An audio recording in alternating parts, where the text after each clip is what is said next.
Are you looking to take your personal finances to the next level? Well, you're in the right place. Welcome to the Monday Money Tip Podcast, presented by I Was Broke, Now I'm Not, with your host, Joseph Sangle. Welcome to the Monday Money Tip Podcast, presented by I Was Broke, Now I'm Not. My name is Joseph Sangle, also known as Joe.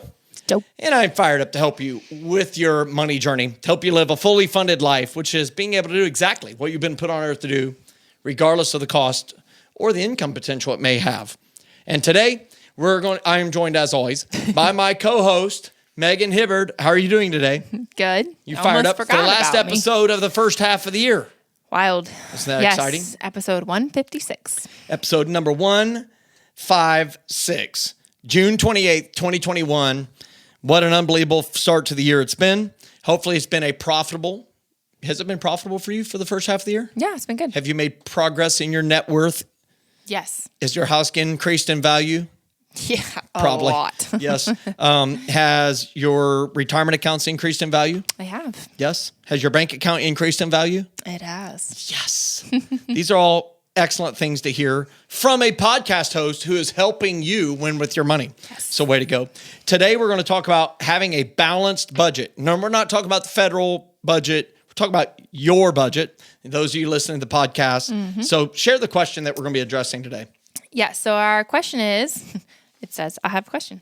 Perfect. I have a question that I think you guys can help a lot of people with. How much is, quote unquote, normal for a person to spend in different categories on their budget? For example, what is a normal amount for people to spend on groceries, for housing, etc.?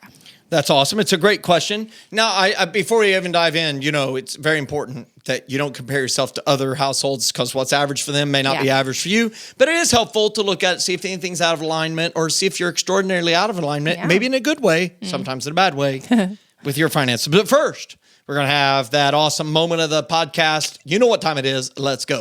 Now it's time to get caught up with our current money events.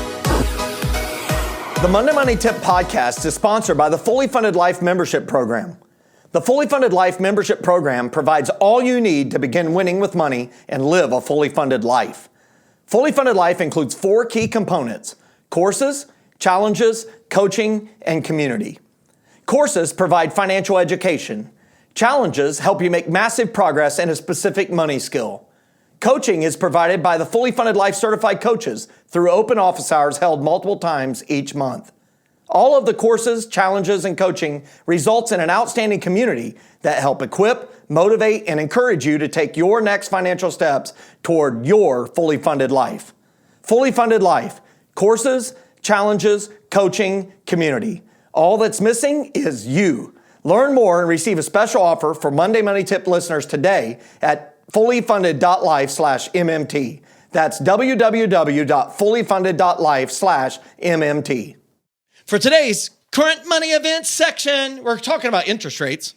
And today we're going to talk about interest rates on all the things, debt and on savings. Also on CDs. And we like to bring this from time to time, about once a quarter, to give updates on it. And so if you're watching on YouTube, you can see this. We like to go to bankrate.com. We find them to be a fantastic aggregator. Should you like that word? That's a good of word. Different offerings. And today, I'm going to just show you how I do this. I'm looking at the 30-year fixed rates, and I looked at the different filters here. And under these filters here, you can click whether or not you want points paid or not. I always like to select no points. So what is the outright that they would give you? Yeah. And we can sort by the APR and single family home for primary. Okay, so this is for primary homes. And right now, we can see that the average 30-year rate is somewhere around 2.875 to 3. So 2 7/8 to 3. Mm-hmm. And we find that interest rates generally run in the eighths. So 0.125, 0.25, 0.37, 0.5, 0.625. Let's look at the 15-year fixed. So we're going to select the 15-year fixed and not the 30-year. The 15-year fixed right now is running around 2.25 to 2.5. So, and that's about normal. If you think about a 30-year rate, usually a 15-year rate is about 50 basis points or 0.5, half of an interest rate point less. And so it is. It's about 2.5. It says this one here is about 2% from Better. I don't know who that is. And Blue Spot is like 2.125. AmeriSave is 2.125. And a lot of them are at 2.25. Very cool. And so now we're also going to look at the other type of rates that are out here. So under banking, we're going to look at CD rates and see what's happening with CD rates. In this current money events section, and it has different deposit amounts, I like to select $5,000 because most people are doing CDs are doing $5,000. And we're going to look at the different interest rates. Right now, we see the average one is about 0.70%. And that is for, let's see what the term is here. We'll look at the term. And the term is 2-year rates. Okay, so if you have it for 1 month, you can kind of get 0.1, get fired up, to none. And if you look at it, that's almost laughable. Like that's meaning you're getting nothing. And then if you're on a 2-year, right now you can get 0.70. Yeah. So I wouldn't lock up any money in a CD right now. Yeah. Because it's not so much good. greater. Yeah. Because we're going to look at the savings rates, and we click under banking, we click savings accounts, we go to that one, and I'm going to say deposit amount of $1. I like to see a minimum balance of, well, maybe I'll say $1. And right now, Marcus has 0.5%, and so does Citi. But I'm telling you right now, I am not a fan of Citi due to the way that they charge people different things that happen. I have a personal experience with this, and I shut my account down with them. So, good to know. I just want to tell people my real experience. I'm not compensated by any of these. I use Marcus. I love Marcus. 0.5%, no fees, no minimum balance. And so we also see a bunch of others that still have really good rates. Ally Bank is another one. I think you use them. Mm-hmm. Is that right? Yes. And they have buckets. They do. How many sub accounts do you have now? I don't know. There's probably like 15. Yeah. I think the last time you counted it was 23. That's 23? What my mind tells me, that you had 23 buckets. Maybe it's still there. I should go count again. You should count it because we're trying to find the limit on how many they have, and I kind of look at you as you test the limits for them. I like it. We love good buckets. Yeah, there we go. And so you can see all the different ones, but 0.5% interest is what is available. And so that's how we do it. We go to bankrate.com. It's a great aggregator of rates. You can see it. They also have a couple calculators and all that stuff. I encourage you to check it out. And we thank them for their help today in the current rates. And that's it for today's wonderful current money events section. Yes. Thank you for that. Check plus. Check. Me. Check plus. I gave myself a check plus. Oh, not A plus. Check plus. Just check plus. I'm not where we get letter grades yet. I'm kindergarten status. All right. Our success story this week is from Todd, and he attended one of our financial learning experiences at his church. And 3 months later, he wrote to tell us about the changes that they'd seen in their finances. He said, "Things are going great. We paid off our car loan. We have a month's salary saved. God is truly blessing us." Woo! Get fired up. So it's just amazing. I hear a lot of these success stories. Some of them are longer. Yeah. They've been several years at it, and that's awesome. You get deeper accomplishments. But it's amazing what you can accomplish in just 3 months. 3 months. Unbelievable progress. They paid off their car loan. They've got a month's salary saved. You can tell they're upbeat, just the tone of it. And so it's exciting to see what a catalytic moment does. Last week's episode, we talked about I've had enough. They obviously had an I've had enough moment. Some people, the I've had enough moment is with great energy and positivity. Others, it's due to negativity and frustration with the past. Whatever it is, have that I've had enough moment. Yeah. You'll be writing us a success story before you know it. Okay, so for our featured section, it says, "I have a question that I think you guys can help a lot of people with. How much is normal for a person to spend in different categories of their budget?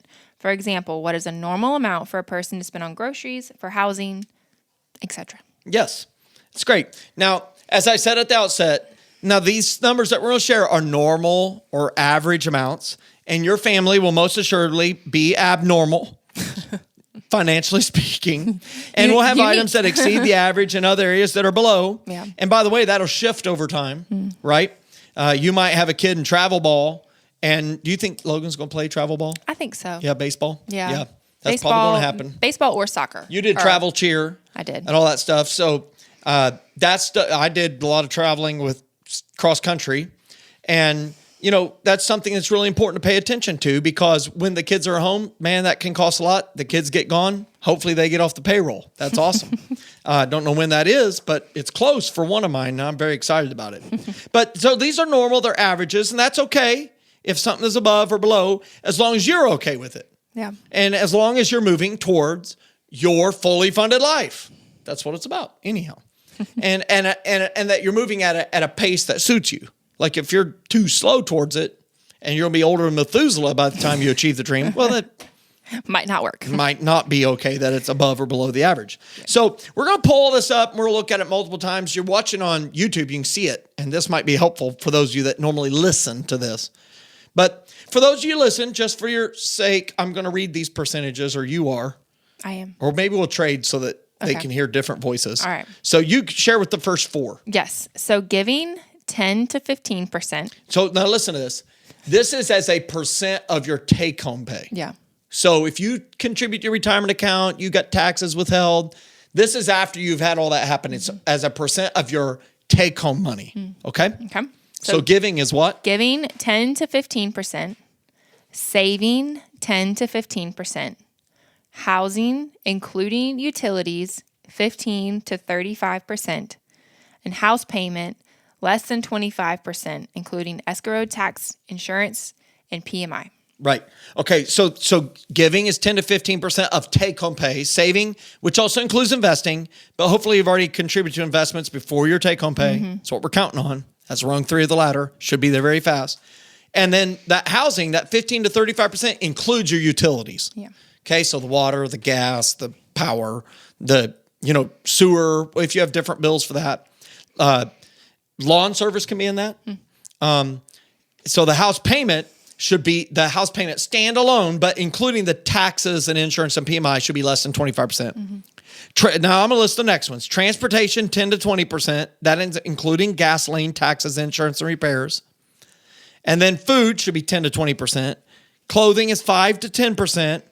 Other debts, so not including the house and car payments, so credit cards, student loans, things like that, should be less than 10%. And then entertainment, well, that's 5 to 10%, and all the other stuff is 5 to 10%. If you add it all up, it's close to 100%. The reason it is not 100% exact is because some people are higher and lower. Yours, of course, will add up to 100%. If it's more than 100%, well, then you're spending more than you make. Uh-oh. That ain't going to work. Yeah. Okay, so let's just walk through these one by one. Yeah. So what's the first one? Is giving. All right. The first one is giving. And so we say 10 to 15%. And this is based on a biblical principle called what? Tithing. Tithe means 1/10 of the whole, the first 10%. It's the first 10%.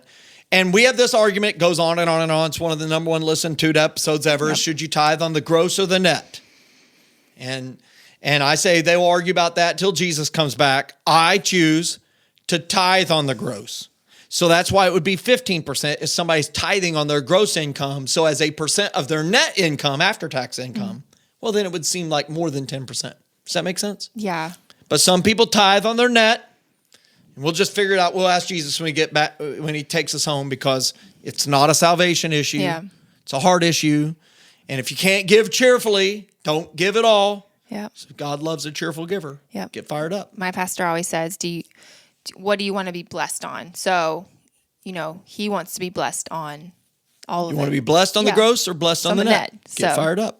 Just a little thing It's a to nice think little about. question to ask in response to their question. Should I tithe on the gross of the net? Say, I don't know. Do you want to be blessed on the gross of the net? Get fired up. All right. Saving is 10 to 15%. So this is, of course, we really are strongly a fan of you contributing to your retirement account before your take-home pay. Yeah. So ideally, you're doing at least enough to get the company match. If you're on rung 6, 15% of your income, pre-tax income, is going to retirement. If you're at rung 8, hey, 30%, you're going to be out of the averages here, okay?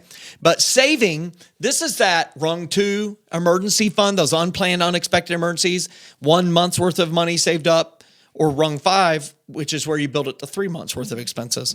So it's saving because life's going to happen. So it's not investing, it's saving for those unplanned, unknown, unexpected things. Also, the known upcoming expenses, things that you know are coming, like Christmas, special days, anniversaries, birthdays. And, it's just very important. I had a current money event that I shared 3 or 4 episodes ago because it was Jenny and I's 24th wedding anniversary. Well, that's something we want to save up for. So it's not, hey, we went to Wendy's and got the biggie pack, $4 biggie thing. The 4 for 4. Right. And had to finance it. Right. So we're saving for that. Okay. Now, housing is really important. We say it's 15 to 35%, including utilities. Now, this is a big challenge, particularly for our friends who live in big cities and these really popular places like Nashville, Tennessee, like Asheville, North Carolina, Greenville, South Carolina is a hot area, right? Most of the cities in Florida, Austin, Texas, Dallas, Metroplex, Phoenix, Seattle, right? All the cities in California, right? Functionally speaking, we want the house payment to be less than 25% of your take-home pay. You can have it be more if you have no other debts, right? Because we see other debts as somewhere under 10%. But the more your house payment consumes of your take-home pay, the more you're going to eat, sleep, and breathe your house. You might have the house, but the house is going to have you, and you're not going to be able to buy furniture. You're going to be making furniture out of random shrubs that grow in the yard because you can't afford furniture, right? So you can buy more house. These are not hard and fast rules. It's just guidelines. Yeah. Well, everything else goes up too. So the category above, the housing, including your utilities. So you're probably going to have to pay more to heat it or cool it. Oh. You might have more water payments if you have more bathrooms, that kind of stuff. The lighting, like electricity. Power bill, there's all these insurance, things. It's like a ripple effect. More broken stuff. Right? If you have 4 broken toilets, you're probably going to have one break more often than if you have one, right? You got, 4 shower drains. You got the traps are going to get stuck up with frightening stuff. It's just really weird, right? Life happens. Right. Houses and more surface area to paint. It's crazy, isn't it? Yeah, it's a good point. Yeah, just things to think about. So you build a new house and stuff still breaks. Did you know that? It does. It just does. It's unbelievable. So whether you have an old house and you're believing the dream of a new house and nothing will break, in some ways that's true, but stuff will still break. I've been in my new house for 6 years, 7 years, 6 years. And the AC unit has went out like 3 times. Gosh. It's unbelievable. It's been under warranty still. But they say it's hard to stop something, and mine stopped several times. But they've stood by it and they've fixed it. That's good. Okay. But that's important to think about. So now that house payment, you do want to keep it. So if you less than 25%. So let's put it in practical terms. If your take-home pay is $4,000, the house payment, okay, including taxes and insurance, so property taxes and insurance, and if you have PMI, should be less than $1,000 all told. Should be. This is guidance. Yeah. If it's $2,000, woo! That's a lot. It's going to be tough to keep that house. Okay. If it's $400, well, I don't know what house you're living in. We all want to trade, right? But less than 25%. Make sense? Mm-hmm. Okay. Let's talk about transportation. Yes. So this includes gasoline, taxes, insurance, and repairs. It's not really a lot of things that you're like going out and wanting to spend extra on. Yeah, and to be clear, it also includes payments on cars that you financed. Yes, don't forget that. So 10 to 20%. So think about the same example, $4,000 income. What is 20% of $4,000? Yeah, it's $800. I cannot tell you how many guys are rolling in here with truck payments greater than $800. Yeah. It's unbelievable. I know the Ford Raptor is phenomenal, and I really want one right now. But is it worth an $800 a month payment? Yeah, it's a lot. Woo! And so that's like the upper end, and that's with gasoline, taxes, insurance, and repairs. So just really encourage you, now I drive an unbelievable truck. Caroline, who's helping be the audio engineer of this episode, has ridden in this truck. She probably didn't like it, but it was memorable, made a memory. This truck is a 1997 GMC 1500 with the worst underpowered V6 engine ever. I've owned it since 2001. And we are going to celebrate on September 30th or so this year, my 20th year of ownership of this truck. Now, I have had no payments on that truck since February of 2004. So I've had 17 years already of no payments. Yeah. I have saved the payments. I can go buy my Ford Raptor. I'm not going to buy one, I don't think. But anyhow, I want my truck to die, but I barely touch the ignition and it fires up. So it has had like 2 repairs ever. It had a transmission go bad, cost me $1,900 and some bucks. Didn't like it. And I also it was leaking a little too much oil. So I had him go and change the gaskets and everything. He's like, are you serious? You really? Because this may cost more than the truck is worth. I'm like, yeah, I kind of like it. And I got new tires on it. And I get a new oil change once every couple years, maybe, because I really want it to die, but it will not die. Well, and it's not your primary vehicle. It's not my primary vehicle. Yes. However, in this last week before we were recording this podcast, my bride was gone helping take care of some things at my parents' house, and my daughter's car broke down, and I sent my wife with my car, and so the truck is always the spare. Yeah. Well, all of a sudden, I found myself driving it as my daily driver for a week. That thing was so happy. That truck was purring. It was unbelievable. And so guess how much my expenses are? My taxes are $17 a year. That's it. Yeah. Because we have to pay taxes in South Carolina on our vehicles. It has the high mileage discount.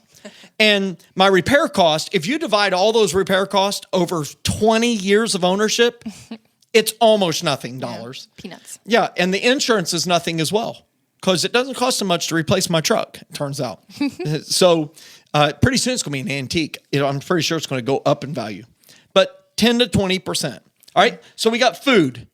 How much is that? Food is 10 to 20%. This includes dining out. Yes. So it's So going that to get means to a lot of you. Somewhere around $400, $800 do you have a $4,000 budget at take-home pay.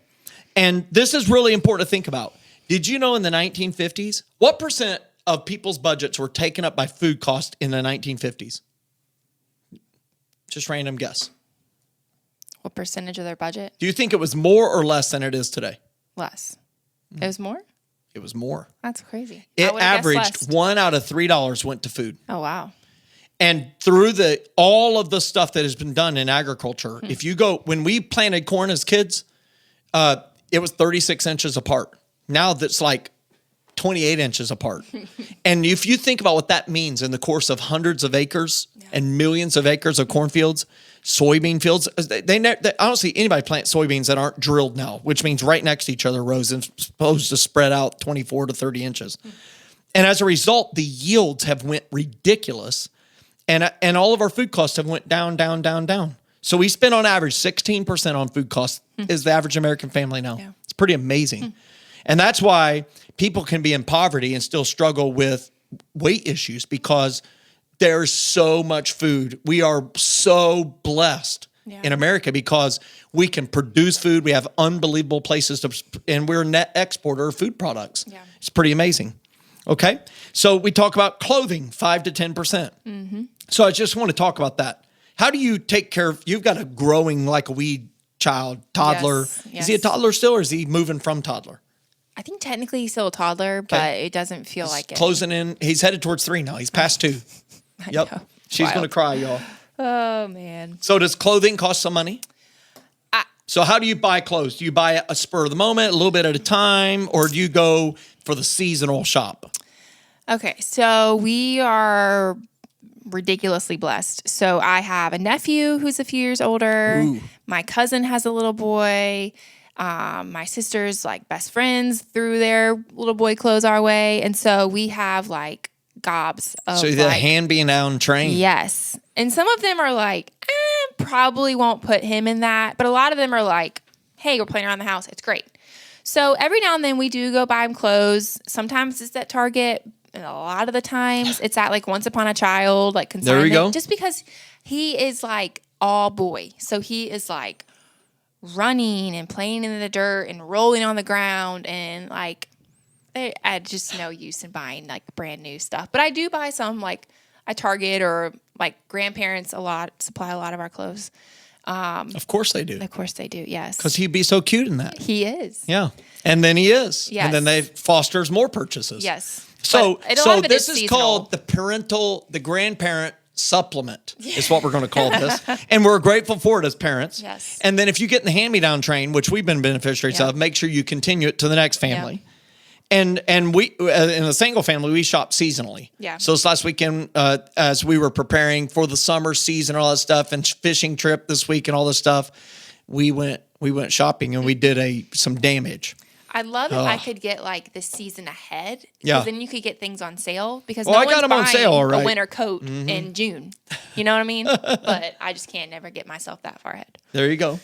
And so we talked about other debts. That's your credit card payments and all that stuff. They've got to be less than 10% or these other percentages will be out of control. You won't be able to handle them. Yeah. Entertainment, 5 to 10% so you can have some fun, and the all other catch-all.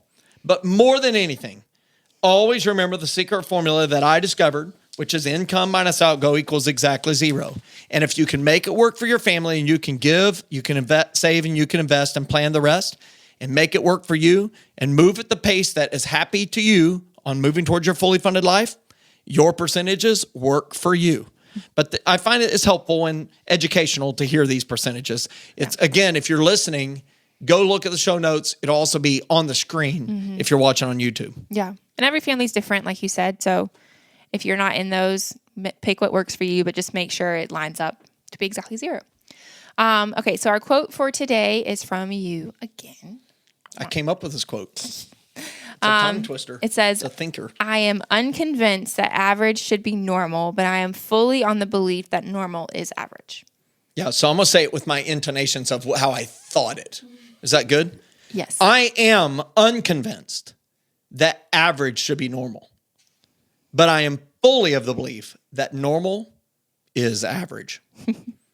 And if you think about it, it's kind of philosophical, but don't be normal. If you want to live a fully funded life, that's not normal. Yeah. Average is broke, paycheck to paycheck, no money in the bank, stressed out with financial stress at another level. As we know, that yields other horrible things like anxiety and frustration, anger, negative emotions, shame, humiliation. We don't want that to be average. Yeah. So don't be normal. Dave Ramsey says that several times as well. Yep. All right, so our next episode, we're going to talk about saving for your dreams and making it a priority. So maybe you have dreams and you know what they are and you want to figure out how to save for them. Maybe you need help reigniting those dreams. We're going to be talking about that, so make sure you tune in. Yep, and if you like today's episode, please help us get this podcast to other people who could benefit. You can do this by quickly rating our podcast, leaving a review. If you're watching on YouTube, leave a thumbs up, share what you liked about it. If you didn't like something we shared, put a thumbs down. Tell us why you disagree with us. More than anything, subscribe. Hit that bell. We love to hear from you, our loyal listeners. And our greatest compliment is when you share it with someone that you love, one of your friends, family members, to help them make progress towards their fully funded life as well. Hey, it's Monday. That means you've got 4 days this week, the rest of this week, to be able to make progress. We'll be celebrating independence towards the end of this next week before we're here the next time. That's right. So go celebrate it, have fun, and make one positive step towards your fully funded life. Have a great week, everybody. Happy Independence Day. Thanks so much for listening to this episode of the Monday Money Tip Podcast, presented by I Was Broke, Now I'm Not. If you enjoyed today's episode, please leave a review and subscribe. And for more great content and to stay up to date, visit iwbnin.com. We'll catch you next time.